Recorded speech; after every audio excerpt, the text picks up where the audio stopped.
Quality और consistent performance के लिए सिर्फ सिल्वर पंप्स एंड मोटर्स, नाम याद रखना।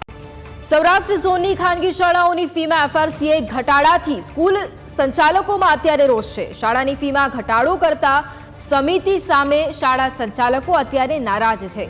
રાજકોટમાં બેસતી સૌરાષ્ટ્ર ઝોનની એફઆરસીએ ફી વધારવાના બદલે ઘટાડી દીધી છે। 70 માંથી 25 જેટલી ખાનગી શાળાઓની ફીમાં ઘટાડાના ઓર્ડર કર્યા છે।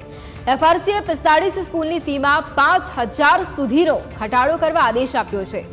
15 સ્કૂલની ફી 3 વર્ષ માટે ફ્રીઝ કરી દીધી છે। એફઆરસીએ વાર્ષિક 5000 સુધીનો ફીનો ઘટાડો કર્યો છે। રાજકોટની 900 જેટલી શાળાઓ માટે એફઆરસીએ જાહેરાત કરી છે।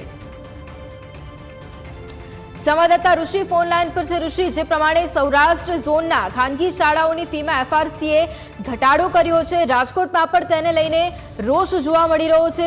શાળા સંચાલકોનું પણ શું કહેવું છે?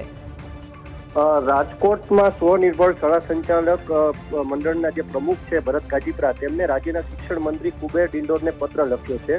ખાસ વડોદરા, સુરત અને અમદાવાદમાં ફી નિયમન સમિતિ દ્વારા ખાનગી શાળાઓના ફીમાં 7 થી 12% વધારો મંજૂર કરાયો છે, પરંતુ રાજકોટ સૌરાષ્ટ્ર ઝોનની જે એફઆરસીની જે કમિટી બેસે છે તેને ફી વધારવાના બદલે ઘટાડી છે। એટલે કે રાજકોટની 70 માંથી 25 જેટલી ખાનગી શાળાઓમાં ફીનો ઘટાડાનો તેમને ઓર્ડર કર્યો છે। આ ઓર્ડર સામે તેમને વાંધો ઉપાડ્યો છે। ખાસ આગામી જી ઋષિ, મંડાણ પણ કરવાના। જી બિલકુલ, આભાર ઋષિ તમામ જાણકારી માટે।